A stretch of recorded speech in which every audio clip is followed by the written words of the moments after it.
Hello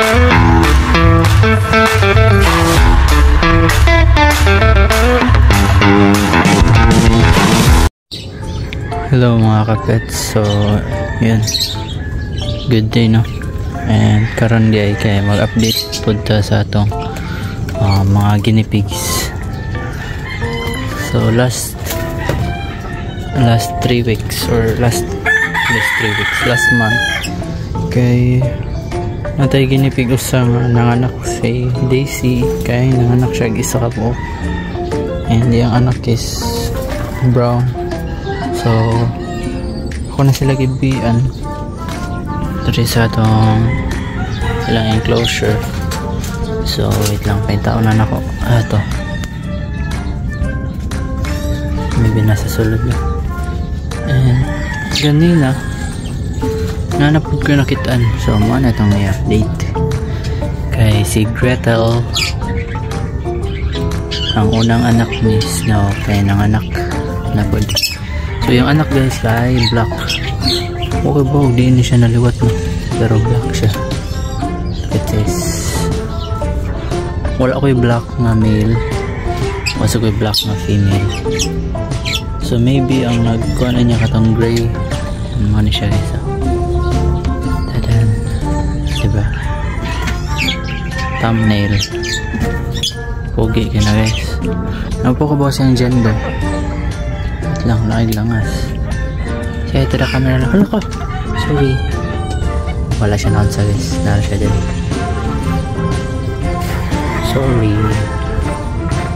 Oh, ano yung mama, diba brown, yan siya kay black.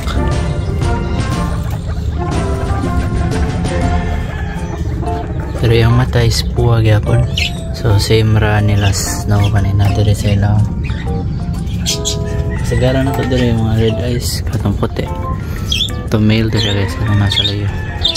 Ito red eyes food.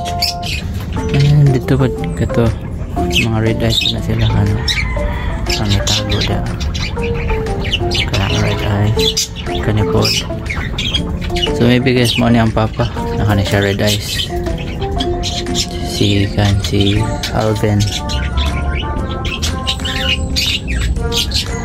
So si Daisy naasa sa lang mong good itago, so di pa na ito mapakita. And ako na po ito yung 1 month old.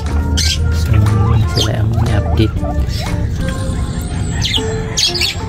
So last month lang no, nakapahalin po ito o tulo ka guinea pigs. Ito pong naparihong, pero karon di po, wala pa dyan tayo ma-out pa kay ganahan ba ko mag-keep mo sa sila, i-keep sa mataning black. Kaya wala po kay color black, so siya pa ang first na tong color black. So basta namin masuggest na pangalan ani. So cute, dako yaman kaya guys, basta usara jud ang anak sa guinea pig, dako jud ini. Ano siya, hello. And ato pong tanan guinea pig dire kay puro po ni sila curry markings. So nga ni puro din sila na curry markings kana. Kani 2 months old kato siya kana. Okay, curry markings kani po white 1 month. Mo nigsoon atong nahalin na to. Siya ra sa atong giliran. Na kani mo nigsoon na ning bahay. Si Nuggets, ay Nuggets, ito lang gihipos kaya sige lagaway. Sana pa tayo plano diri, butang patag mga cage diri, mga screen, magbuhat tao cage para sa mga males. Kaya kung yung ani mga i-range sila or na sila sa enclosure, mag-away dito. So magbuhat ta dira, maybe 5 ka cage kaaway. So mula sa update sa itong mga guinea pigs no. And salamat sa pagtanaw. See you on my next video. Bye bye.